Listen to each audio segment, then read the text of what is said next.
आइए जल्दी से प्रिएम्बल जो भारत के संविधान की उद्देशिका है उसे देख लेते हैं। Preamble of the Indian constitution, इससे सीधे सवाल आते हैं। तो सबसे पहले आप ये जान लीजिए जो प्रिएम्बल है उससे हमें क्या मिलता है। प्रिएम्बल से हमें फंडामेंटल फिलोसफीज, कोर वैल्यूज और गाइडिंग ऑब्जेक्टिव जो हैं नेशन के वो प्राप्त होते हैं। और क्या क्या हमें मिलता है, सोर्स ऑफ अथॉरिटी मिलता है प्रिएम्बल से, मतलब संविधान की शक्ति का स्रोत क्या है ये हमें पता चलता है प्रिएम्बल से। नेचर ऑफ इंडियन स्टेट, मतलब भारत राज्य की जो प्रकृति है या स्वरूप है उसके बारे में हमें पता चलता है प्रिएम्बल से। Objective and ideals of the constitution, मतलब संविधान के मुख्य उद्देश्य क्या है ये हमें पता चलता है।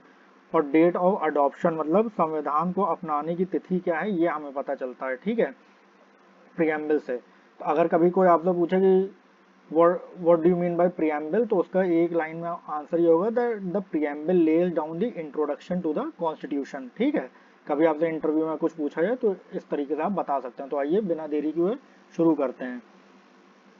The constitution of India preamble. We the people of India having solemnly resolved to constitute India into a sovereign, socialist, secular, democratic republic and to secure to all its citizens justice, social, economic and political, liberty of thought, expression, belief, faith and worship, equality of status and of opportunity, and to promote among them all fraternity, assuring the dignity of the individual and the unity and integrity of the nation.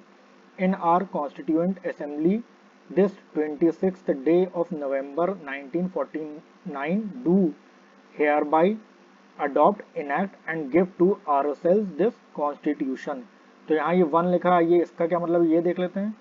Bye constitution 42nd amendment act 1976 section 2 for sovereign democratic Republic with effect 3/1/1977। तो यहाँ पे ये बताया गया है कि जो ये सोवरेन डेमोक्रेटिक और रिपब्लिक जो जोड़े गए हैं वो 42nd कॉन्स्टिट्यूशनल अमेंडमेंट एक्ट 1976 के सेक्शन 2 से जोड़े गए हैं और ये जो है इफेक्ट में आए हैं 3 जनवरी 1977 से। अब यहाँ जो 2 लिखा है ये इसके बारे में जान लेते हैं। तो ये by 42nd amendment act, by constitution 42nd amendment act 1976 section 2 for unity of the nation with effect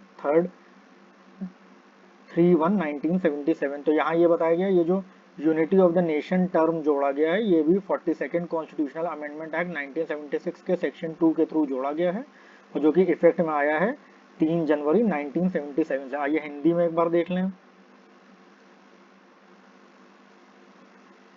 हम भारत के लोग भारत को एक संपूर्ण प्रभुत्व संपन्न समाजवादी पंथनिरपेक्ष लोकतांत्रिक गणराज्य बनाने के लिए तथा उसके समस्त नागरिकों को सामाजिक, आर्थिक और राजनीतिक न्याय, विचार अभिव्यक्ति, विश्वास, धर्म और उपासना की स्वतंत्रता, प्रतिष्ठा और अवसर की समानता प्राप्त कराने के लिए तथा उन सब में व्यक्ति की गरिमा और राष्ट्र की एकता और अखंडता सुनिश्चित करने वाली बंधुता बढ़ाने के लिए दृढ़ संकल्प होकर अपनी इस संविधान सभा में आज तारीख 26 नवंबर 1949 ई को एतत् द्वारा इस संविधान को अंगीकृत, अधिनियमित और आत्मर्पित करते हैं। ठीक है, अब यहाँ पे देख लेते हैं 1 लिखा हुआ है, इसका क्या वो है, संविधान 42वें संशोधन अधिनियम 1976 की धारा 2 द्वारा 3/1/1977 से प्रभुत्व संपन्न लोकतांत्रिक गणराज्य। तो ये यहाँ पे जो प्रभुत्व संपन्न लोकतांत्रिक गणराज्य जोड़ा गया है वो 42वें संविधान संशोधन 1976 की से जोड़ा गया है जो कि इफेक्ट में आया है 3 जनवरी 1977 से। ठीक है, अब यहाँ जो 2 लिखा हुआ इसका देख लेते हैं। संविधान 42वें संशोधन अधिनियम 1976 की धारा 2 द्वारा 3/1/1977 से राष्ट्र की एकता। तो ये जो यहाँ पर राष्ट्र की एकता जोड़ा गया है वो भी 42वें संविधान संशोधन से 42वें संविधान संशोधन 1976 से जोड़ा गया है और ये भी इफेक्ट में जो आया है वो 3 जनवरी 1977 से आया है। अब देख लेते हैं हमें क्या क्या संविधान के बारे में प्रिएम्बल से, उद्देशिका से क्या क्या पता चलता है। तो संविधान की शक्ति का स्रोत, मतलब source of authority of the constitution, तो वो क्या है, हम भारत के लोग, we the people of India. Nature of Indian state, मतलब भारत राज्य की जो प्रकृति या स्वरूप है उसके बारे में हमें उद्देशिका से या प्रियम्बल से पता चलता है, तो वो क्या है,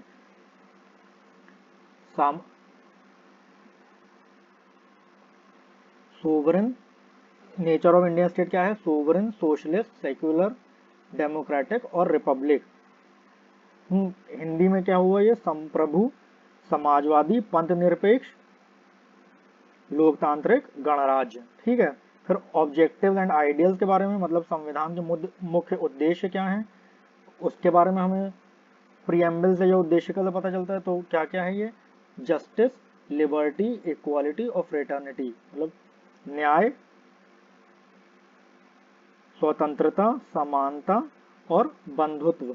तो जस्टिस कौन कौन से, social, economic and political, liberty of thought expression, belief, faith and worship, equality of status and of opportunity and to promote among them all fraternity, assuring the dignity of the individual and the unity and integrity of the nation. सामाजिक, आर्थिक और राजनीतिक न्याय, विचार, अभिव्यक्ति, विश्वास, धर्म और उपासना की स्वतंत्रता, प्रतिष्ठा और अवसर की समानता प्राप्त कराने के लिए तथा उन सब में व्यक्ति की गरिमा और राष्ट्र की एकता और अखंडता सुनिश्चित करने वाली बंधुता बढ़ाने के लिए।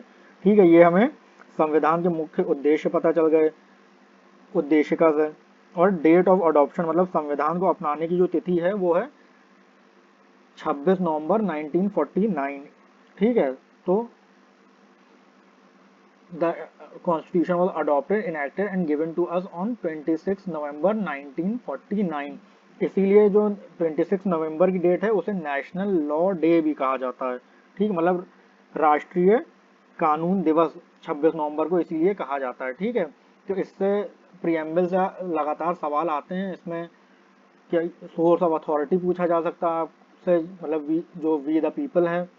ठीक है, नेचर ऑफ इंडियन स्टेट, मतलब भारत राज्य की प्रकृति क्या है ये पूछा जा सकता है। तो ये sovereign, socialist, secular, democratic, Republic, ये पहले पूछा भी गया है इस तरीके के सवाल। जस्टिस कितने टाइप की हैं ये पूछा, कितने टाइप की या कितनी हैं ये पूछा गया। तो सोशल, इकोनॉमिक और पॉलिटिकल, और 3 टाइप की। लिबर्टी कितने टाइप की हैं या कौन कौन सी हैं ये पहले सवाल आए हैं इस तरीके से। तो liberty of thought expression, belief, faith and worship, मतलब 5 तरीके की लिबर्टी हैं। इक्वालिटी कौन कौन सी मेंशन्ड है कॉन्स्टिट्यूशन में, ये प्रियम्बल में ये पूछा गया। तो equality of status and of opportunity and to promote among them all fraternity. तो ये सारी चीज़ें। और नेशनल लॉ डे के बारे में भी पूछा गया है। तो 26 नवंबर जो है, 26 नवंबर को नेशनल लॉ डे मनाया जाता है। और ये खास करके एक बार ये सवाल आया था, on which date the constitution was adopted, enacted and given to us, है ना, ये सवाल भी पहले आ चुका है। तो उसका डेट होगा 26 नवंबर 1949। तो और ये नीचे जो 42nd कॉन्स्टिट्यूशनल अमेंडमेंट एक्ट से जो अमेंडमेंट्स किए गए हैं प्रियम्बल में, वो उसके बारे में जानकारी दी गई है। ठीक है, ये हिंदी इंग्लिश दोनों में है।